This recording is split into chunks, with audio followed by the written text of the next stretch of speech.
প্রিয় দর্শক বন্ধুরা, সবাই কেমন আছেন? আশা করি সবাই সুখে আছেন, আনন্দে আছেন। আমিও ভালো আছি। আমি প্রচন্ড ব্যস্ততার কারণে নিয়মিত ভিডিও আপলোড করতে পারছি না। আপনারা জানেন যে আমি কানাডায় থাকি এবং কানাডার অ্যালবার্টা প্রভিন্সের মেডিসিন হ্যাট শহরে আমি থাকি এবং আমি অ্যালবার্টা প্রভিন্সেরই মেডিসিন হ্যাট থেকে এডমিন্টনে পার্মানেন্টলি মুভ করছি। ডিসেম্বরের 5 তারিখে আমি পার্মানেন্টলি মুভ করব। মেডিসিন হ্যাট থেকে এডমিন্টনে ড্রাইভ হচ্ছে 6 ঘন্টার এবং প্রতি সপ্তাহে আমি 2বার এডমিন্টনে যাচ্ছি বিভিন্ন জিনিসপত্র রেখে আসার জন্য। সেসব বিভিন্ন কারণে রেগুলারিটি একেবারেই মেনটেন করতে পারছি না, কিন্তু এখন থেকে চেষ্টা করব রেগুলারলি ভিডিও আপলোড করার। আমি জানি আমার কিছু দর্শক আমার উপর প্রচন্ড রেগে আছেন। আপনারা নিয়মিত আমার কথা শোনেন, আমার কথা শুনতে আপনারা ভালোবাসেন, তার জন্য আমি অত্যন্ত কৃতজ্ঞ। আমি চেষ্টা করব রেগুলারিটি মেনটেন করার এবং আমি আমার নতুন শহরে যখন আমি চলে যাব এডমিন্টনে, তখন আমি চেষ্টা করব সপ্তাহে 2টো ভিডিও আপনাদের জন্য নিয়ে আসার। চলুন আর দেরি না করে শুরু করা যায়। আজ আমাদের আলোচনার বিষয়টি হচ্ছে, আমাদের জীবনে এমন কিছু পরিস্থিতি আসে যে সময় আমাদের চুপ থাকা ভালো, কথা না বলে। আমাদের ইচ্ছে করে অনেক কথা বলতে, সেই সময় আমরা যদি সেই সময় কথা না বলে চুপ থাকি তাহলে অনেক রকমের বিপদ থেকে আমরা বেঁচে যেতে পারবো।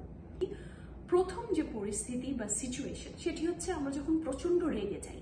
আমরা যখন প্রচন্ড রেগে থাকি আমাদের প্রচন্ড খারাপ লাগতে থাকে এবং আমাদের ইচ্ছে করে যে যার উপর আমরা রেগে আছি তাকে অনেক কথা শোনাতে, তাকে কটু কথা শোনাতে, সে সারা জীবনে যা যা করেছে সবকিছু পুঙ্খানুপুঙ্খ রূপে তাকে বলতে এবং তাকে কথা শুনিয়ে একদম বসিয়ে দিতে। কিন্তু সে সময় যদি আমরা চুপ থাকি এবং রাগটা কমে আসা পর্যন্ত অপেক্ষা করি এবং তারপর ঠান্ডা মাথায় যেটা বলার খুব সুন্দরভাবে বলি, তাহলে কিন্তু আমাদের জীবনটা অনেক সহজ হয়ে যায়। যেমন ধরুন, আমি অনেক রেগে আছি এবং অনেক কটু কথা অপরপক্ষকে শুনিয়ে দিলাম। তারপর যখন রাগ কমে আসলো তখন মনে হলো, আচ্ছা এত কথা বলার কি দরকার ছিল? আসলে কি মানুষটি এত খারাপ? এত রেগে না গেলেও তো পারতাম। এত রেগে গিয়ে এত কথা বলেছি, এখন খুব খারাপ লাগছে। কিন্তু মুখ থেকে বেরিয়ে পড়া কথা, কিন্তু মুখ থেকে যে কথা একবার বেরিয়ে যায় সে কথা কিন্তু ফিরিয়ে আনা যায় না। আমরা আয়না যদি ভেঙে ফেলি এবং সেটা 1000 জোড়া লাগানোর চেষ্টা করি, সেটা কিন্তু কোনো দিনও আগের পজিশনে ফিরে আসে না। ঠিক তেমনি আমাদের মুখ থেকে যখন কোনো কথা বেরিয়ে পড়ে, সেই কথাটি আমরা 1000 সরি বলি বা আমি সেটা মিন করিনি এগুলো বলার চেষ্টা করি, কিন্তু অপরপক্ষর মনটা কিন্তু আর কখনোই ক্লিয়ার হয় না। তাই আমরা যখন প্রচন্ড রেগে থাকি, আমাদের অনেক কথা শোনাতে ইচ্ছে করে, আমরা অবশ্যই বলবো যদি কিছু বলার থাকে, কিন্তু রাগ একেবারে কমে যাবার পর ঠান্ডা মাথায় সুন্দর ভাষা ব্যবহার করে সুন্দরভাবে বলবো। যদি খুব দূরের মানুষ হয়ে থাকে তাহলে আমরা বলতে পারি যে অ্যাভয়েড করতে পারি তাকে, কিন্তু যদি খুব কাছের মানুষ হয়, একই ছাদের নিচে থাকে, তাহলে তাকে সুন্দরভাবে বসে ঠান্ডা মাথায় বলতে পারি যে তুমি এই কথাগুলো আমাকে বলেছিলে, আমি প্রচন্ড কষ্ট পেয়েছি, এই কথাগুলো তুমি এভাবে না বলে এভাবেও বলতে পারতে। এভাবে যদি সুন্দর ভাষায় আমরা কথা বলি, আমরা যখন কটু ভাষা ব্যবহার করি, বিশ্রী ভাষায় গালাগালি করি, তখন অপর পক্ষের কিন্তু খুব বেশি কিছু যায় আসে না। মাঝখান দিয়ে কি হয় জানেন? আমরা কোন পারিবারিক শিক্ষা নিয়ে বড় হয়েছি বা আমাদের কোন শিক্ষা বা আমরা কোন ক্লাসে বিলং করি সেটাই তুলে ধরি। অপর পক্ষের খুব বেশি কিছু যায় আসে না। তাই আসুন আমরা চেষ্টা করি, যখন আমরা প্রচন্ড রেগে যাব, একদম রাগে ফুঁসতে থাকবো, তখন কোনো কথা বলবো না। রাগ থেমে যাওয়া পর্যন্ত বা একদম কমে আসা পর্যন্ত অপেক্ষা করব। আরেকটি বিষয় হচ্ছে যে অনেক সময় দেখা যায় যে কিছু মানুষ খুব তর্ক করতে ভালোবাসে।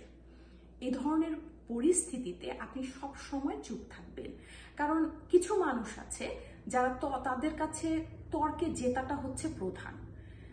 কিন্তু আপনি সবসময় চিন্তা করবেন যে এই কনভারসেশন থেকে আপনি যদি নতুন কিছু শিখে বাড়ি ফিরতে পারেন, তাহলে দিন শেষে আপনারই লাভ হবে।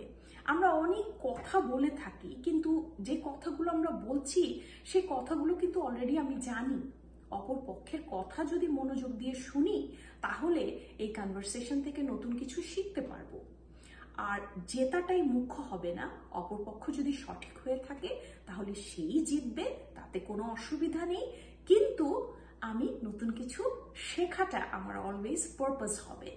এবং তর্ক যারা করতে থাকে, অপরপক্ষ যদি একেবারে চুপ থাকে তাহলে তর্ক কখনো এগিয়ে যেতে পারে না।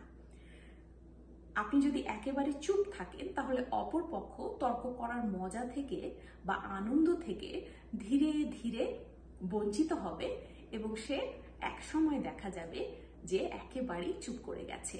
তাই যখন কেউ তর্ক করতে চায় বা তর্ক করার জন্য আপনাকে প্রলুব্ধ করছে, আপনি সব সময় চুপ থাকবেন।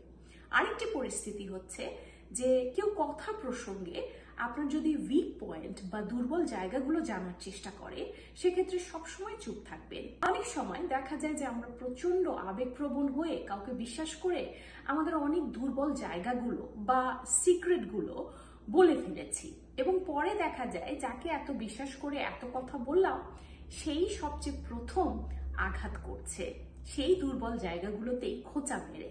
তাই নিজের দুর্বল জায়গাকে কখনোই মানুষের কাছে প্রকাশ করবেন না। আপনার দুর্বল জায়গা অবশ্যই আছে, প্রতিটি মানুষেরই থাকে, সেটাকে শক্তি হিসেবে ব্যবহার করুন এবং সামনের দিকে এগিয়ে যান। আপনার দুর্বল দিকগুলো সবার জানার কোনো দরকার নেই। আরেকটি পরিস্থিতি হচ্ছে যে আমরা কোনো কাজ করছি এবং আমরা জানি যে আমরা সফলতা অর্জন করব এবং তার জন্য আমরা খুবই খুশি আছি, সেই সময়েও আপনি একেবারেই চুপ থাকবেন। কারণ মানুষ, আপনার চারপাশে যে মানুষগুলো আছে তারা আপনার কাজের ফল দেখতে চায়, রেজাল্ট দেখতে চায়। পুরো প্রসেসটায় আপনি কি করেছেন, কিভাবে এগিয়ে গেছেন তা নিয়ে কারো কোনো মাথা ব্যথা নেই, কিন্তু আপনি প্রচন্ড আগ্রহী, পুরো প্রসেসটা আপনার ইচ্ছে করছে শেয়ার করতে।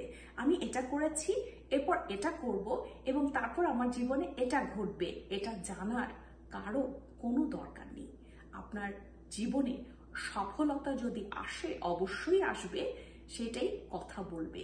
সেই সফলতা সবাই ইভেনচুয়ালি জানতে পারবে, আপনার বলার কোনো দরকার নেই।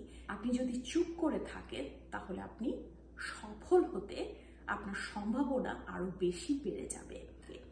আরেকটি পরিস্থিতি হচ্ছে যে আমাদের জীবনে যখন সবকিছু খুব খারাপ যেতে থাকে, মনে হচ্ছে জীবনে কোনো কিছু বোধহয় আর ভালো হবে না, যেদিকেই তাকাচ্ছি সব দিকে সম্পর্ক খারাপ যাচ্ছে, ক্যারিয়ারে কিছু করতে পারছি না, শারীরিকভাবেও সুস্থ না, সব দিক মনে হচ্ছে দুমড়ে মুচড়ে যাচ্ছে। সেই পরিস্থিতিতে সব সময় চুপ থাকবেন, কারণ এটা একটি টেম্পোরারি পরিস্থিতি। আপনার এই পরিস্থিতি সারা জীবন থাকবে না। আপনি আবেগপ্রবণ হয়ে কারোর সাথে শেয়ার করবেন না। আপনার এই পরিস্থিতিতে একটি কাজই আপনাকে সফলতার দিকে নিয়ে যাবে, সেটা হচ্ছে ধৈর্য।